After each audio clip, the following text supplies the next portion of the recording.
Welcome to In Your Space with Darcy and welcome back to my channel. Today I'm so excited to be introducing a new series, Embrace Your Space, and the spotlight this week is Alton of Alton G.Cooper Art. He's not only a good friend, but an amazing abstract artist. So let's jump right into the interview. Welcome, Alton.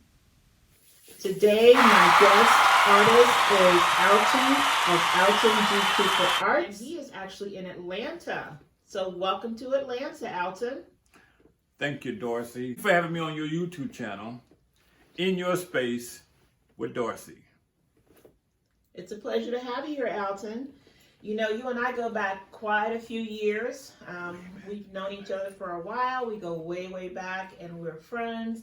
But we're also creatives as well, so that's how we've been able to keep a great friendship, even though you are in Houston and I'm in Atlanta. Correct.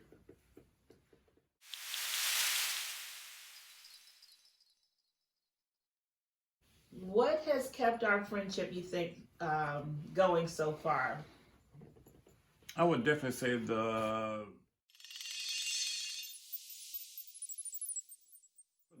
it's just real. It's nothing fake about it. We see quality in work that other people don't see, and we have an eye for it. I think that's a big part of it, is that we have a creative eye, that we can both see art, even though I'm an interior designer and you're an artist slash photographer as well. Yes. A creative is a creative. The creative part is definitely like opening a box on Christmas morning. You never know what you might get. Like a box of chocolate. Like a box of chocolate, people.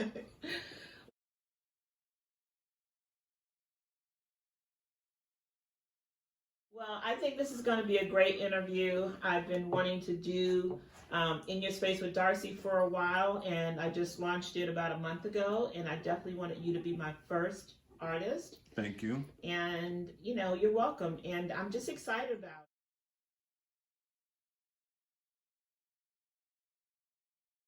I love your artwork. I love the color. It's so intense, and of course you use a lot of my favorite color, which is red, and a lot of vibrant colors.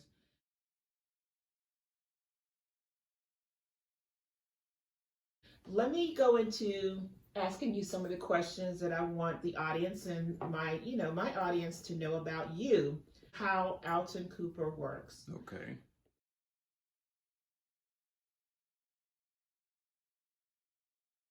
What does your artwork represent?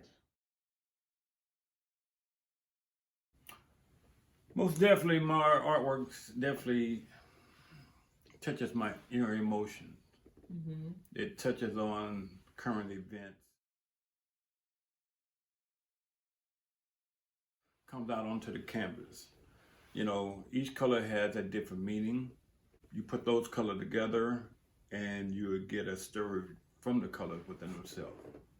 So you like telling stories with your artwork? Yes, the brush stroke, sometimes there's a design, something, but definitely more abstract to give it that deep emotional feeling.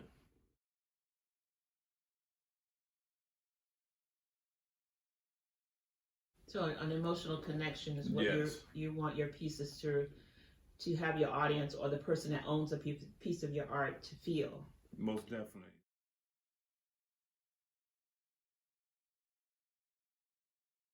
Based on what they see. Okay. Well, I know when I first saw your first piece, it just made me smile because the colors are, like, again, say very vibrant. Yes. To me, it was an emotional connection.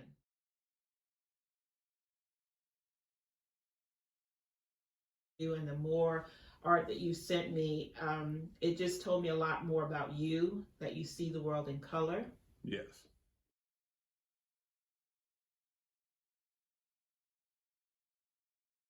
My second question, Alton, why are you drawn to this type of art? I didn't choose it, it chose me. The style that itself, which is reverse glass painting.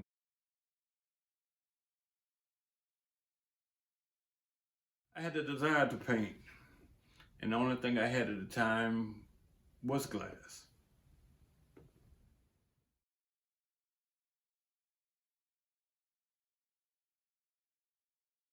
Okay, so the glass kind of chose you as far as a canvas. Was that your first medium on glass or was it on canvas? It was definitely on a wooden board canvas.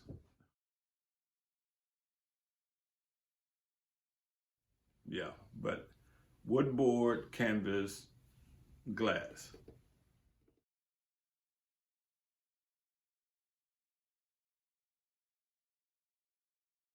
So I jumped from different medium, as far as what to paint on, what I had at the moment, but definitely as a starter, it was definitely a small piece from Hobby Lobby.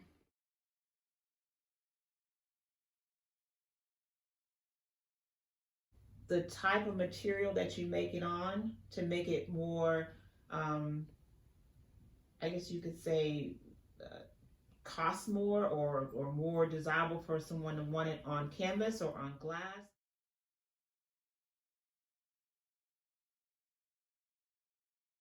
I mean, when you're thinking of what you're going to put it on, what makes you go to either the glass or a canvas or on wood?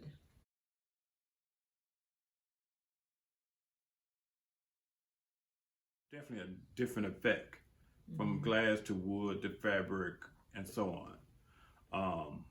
When people are trying to, when they are using resins, Mm-hmm. they're trying to get the effect that I'm already producing, which I'm already painting on glass,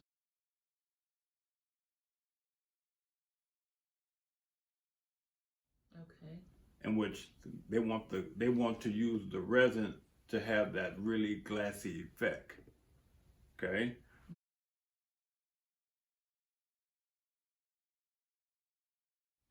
imagine a glass marble. Mm-hmm. Okay, Okay. and looking into that thick glass marble, and when you turn it and the light hits it a certain way, it becomes more of a Is it more like an iridescent? more definitely like an iridescent. It's, Okay. it's, it's definitely a beautiful piece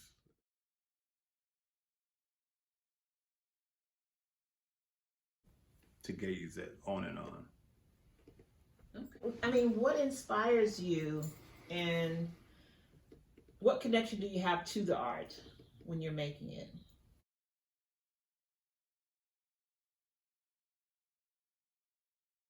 I am inspired by the need to express myself because of the current events. I'm actually extremely connected to my art in a huge way.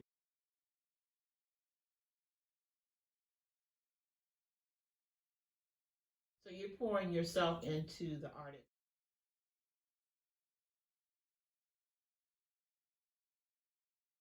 Pieces, Mm-hmm. but I do pieces on my own. And there again, if I don't like it, I will start over.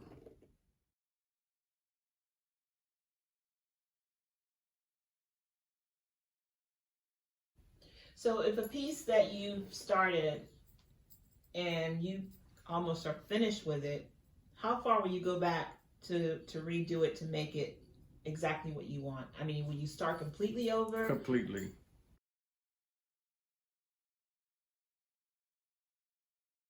Wow. Okay. completely over. Where Okay. that if money had to come out of my pocket to go and get more paint, Mm-hmm. I will do so. Well, that's the passion behind it. Yes. That's when the passion shows how much you want to make your client happy, I think. Yeah, not on the client, but that, like I said before, if I don't like it, Right. it's not gonna go past my door. Mm-hmm. Yes. Now, do you feel that your art has changed over the years, or as far as trying out different techniques and Most materials? And definitely is where that, and I continue to grow in that way because I still want to. I don't want to fall in just the basic norm to create something just for a client and stay in that one lane. I want to be able to travel the world internationally, and that's where my style of artwork wants to go as well. I want to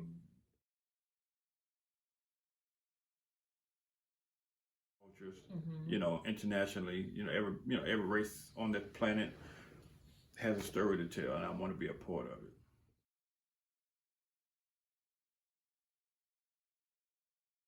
Well, I know you went to Art Basel a few years back when you won the artisan in your area, the Artisan Bombay Artisan Award.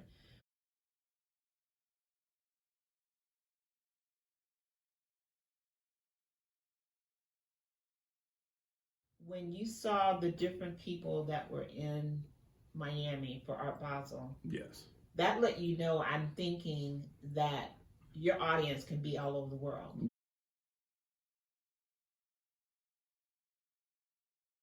The wild effect because of the different types of artwork that I saw there. Yeah, it was like, wow, I'm Gotta step the game up. yeah, yes, go big or go home. Go big or go home.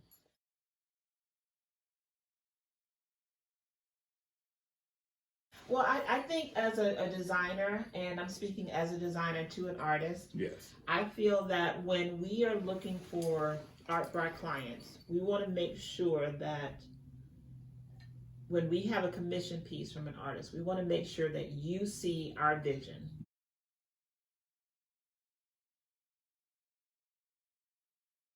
Because it's about our vision that we have to relate with the furnishings that we do. And so if I came to you and said, you know, I have a lot of this color,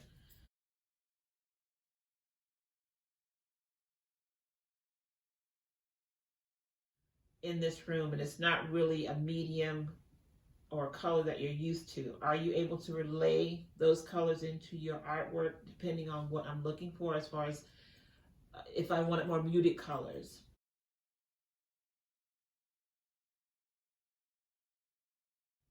Because Yes, it's not yeah. a colorful There interior. again, it can be done in which when clients bring certain ideas to you, you have to remember that's an idea that I myself did not come up with. Right.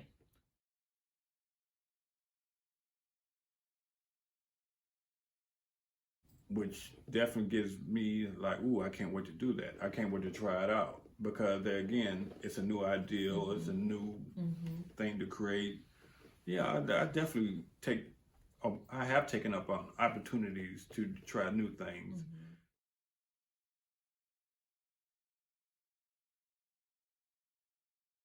And some stuff have came out truly amazing that I was like, wow. Surprised you, right? Yes.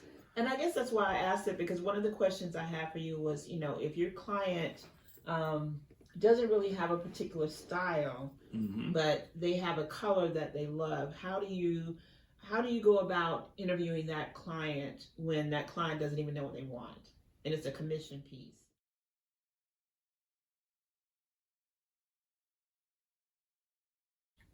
I definitely, there's a questionnaire that I go with them. I ask them what some of their favorite colors. Part of their personality plays a major part in choosing colors. What do they want this room to say? What do they want this to express based on their personality?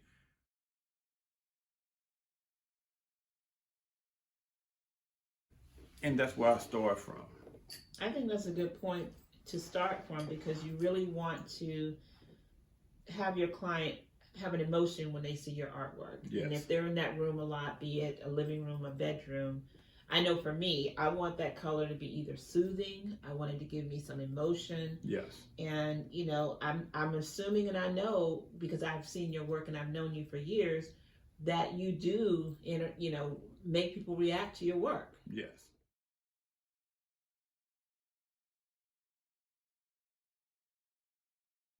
Yes, there's a phrase that I will be sharing with Darcy, a tagline, which is more likely to be in the next episode of In Your Space with Darcy.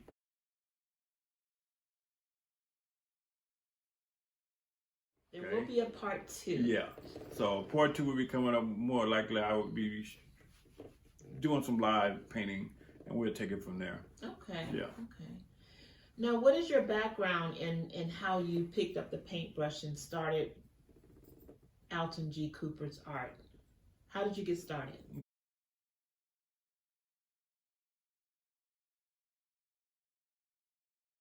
after having an aneurysm, brain aneurysm, which was my third stroke, which definitely was the opening gate to part of my therapy to say, okay, take up on artwork.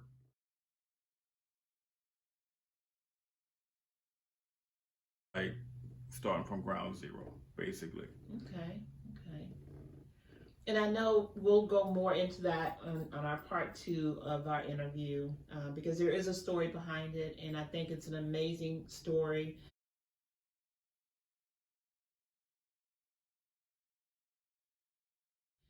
That will touch a lot of people, and I think it's something that needs to be heard, but we're going to do that in the second interview.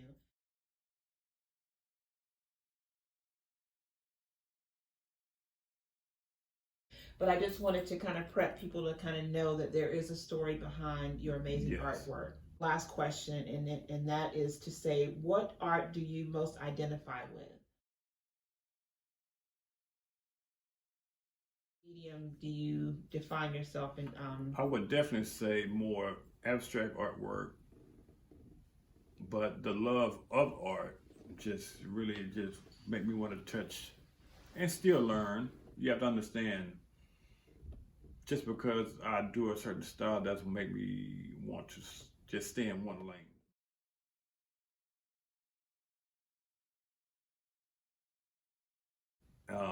I feel that my color blending is in a class very few can do to that level on reverse glass painting.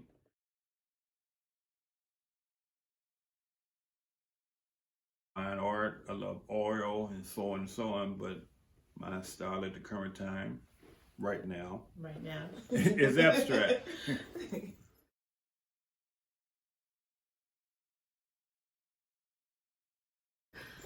Well, I will say that, you know, I don't want to let the cat out of the bag for part 2. But, yes.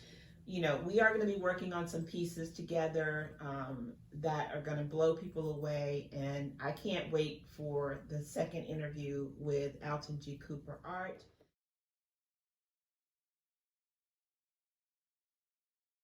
For In Your Space with Darcy, with artists, with people that are creatives in studios or in their space or in their homes.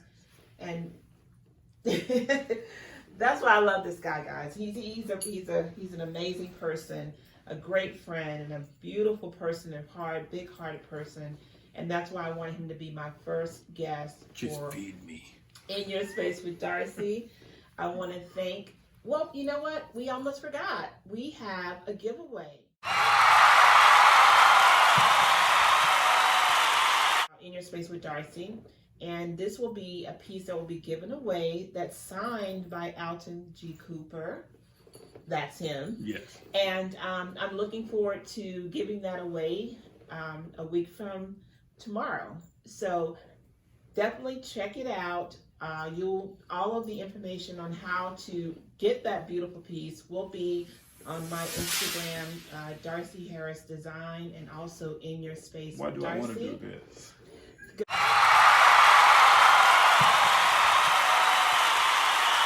You feel like you're Vanna. Ain't no wind. Okay, but anyway, yeah.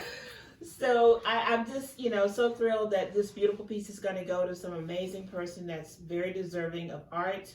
Excited about it, and I thank you, Alton, for giving that to one of our deserving audiences from my Instagram post, which will be up tomorrow. And I just look forward to more and more content for my audience for In Your Space with Darcy. So thank you again, Alton G.Cooper. Thank you for visiting me in Atlanta. I'm so excited that you joined us on our channel today. In Your Space. Thank you too.